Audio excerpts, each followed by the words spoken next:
Oy vey.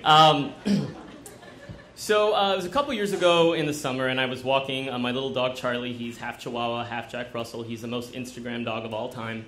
And it's really hot, and I'm just saying, make poopy, make poopy, make poopy. I have no empirical evidence that that makes poop, but it's very hot, and I'm tipsy, and I want to go home. He finally produces said poop, and we turn the corner, almost home, when we see a gentleman with a dog approaching us. And they're both very excited, and I think, great, now I've got to talk to this stranger so the dogs can smell each other's butts. They begin doing that, and me and this guy make small talk. He has silver hair, he's in his late 40s, brown eyes.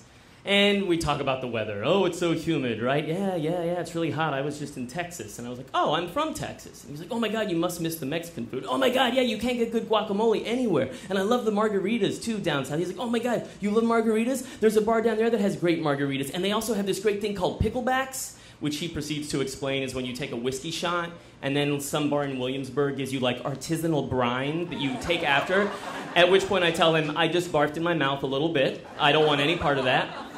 And he laughs, and I laugh, and then I say, well, I live right around the corner here. And he's like, oh, me and my girlfriend, we live right down there. And I'm like, well, we should hang out sometime.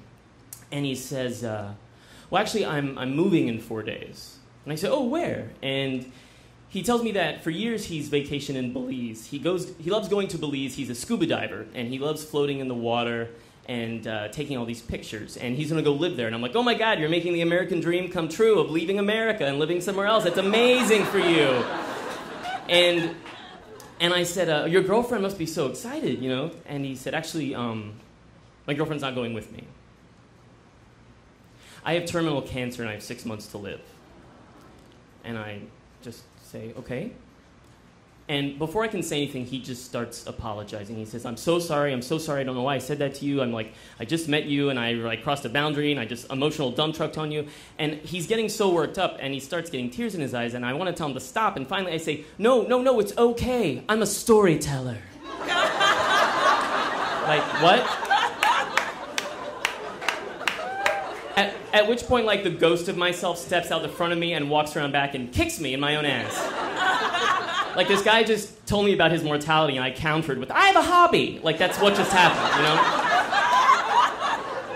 And I start apologizing. I'm so sorry. And he says, no. I get it. I really do, because for 2 months, I've had to tell my family and my friends and my 2 kids that I'm dying. And every time I do it, people cry, they scream, I have to hold them. And there was something that was such a relief about just telling you, this guy, I've talked to you for 45 minutes, and I just said it, and it felt good. And I said, yeah, I think that's kind of why I like storytelling. And he says, maybe the world would be a lot better place, huh, if everyone just told each other stories. And I said, yeah. And then we stood there on the block. At this point, our dogs were sitting side by side, kind of like watching the Brooklyn street at night, you know? And he said, I have to go home. And I said, okay. And he opened his arms, and he hugged me, and then he let me go, and I said goodbye. And I really knew I was saying goodbye. And then I went home.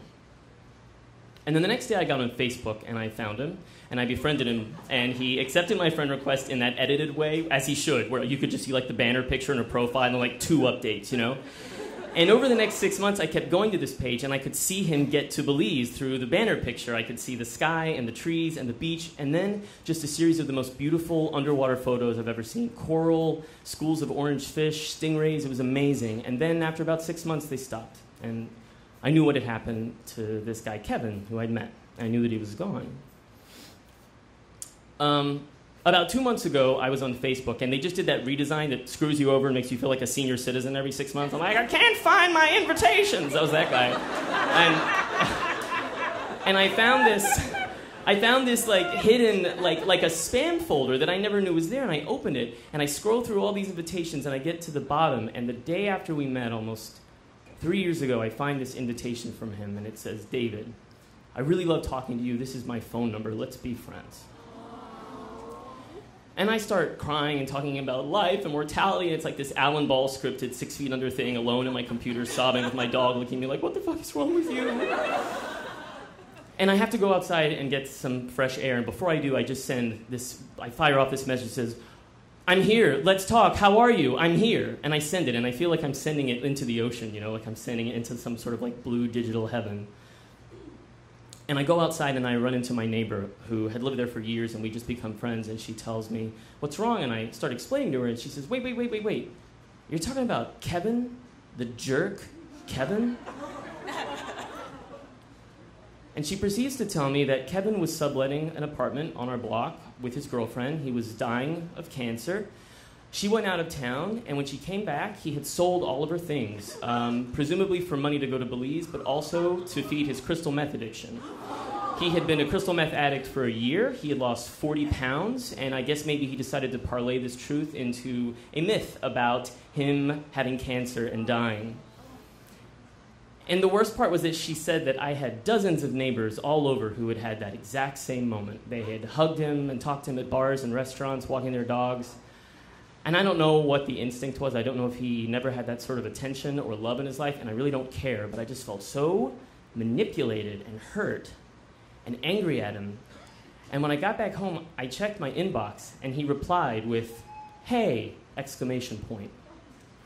And I clicked on his profile, which was now wide open to me, and it's pictures of Kevin at all his favorite New York restaurants with a bevy of different blonde women holding martinis. He's a foodie now, so it's like him with a piece of chocolate cheesecake from Balthazar, #yummy. Like, he's this repulsive monster, and it breaks my heart because I think of all the times in the last 2 years that I was doing this and thinking about, the world would be a lot better place if everyone just told each other stories. And for a while, I think I just started to think that he had tarnished that for me. But in the end, I think I have to remember that every time I thought that, it is true, and it is my truth. And even though the story that he told me was a lie, the way that it made me feel wasn't. Thank you.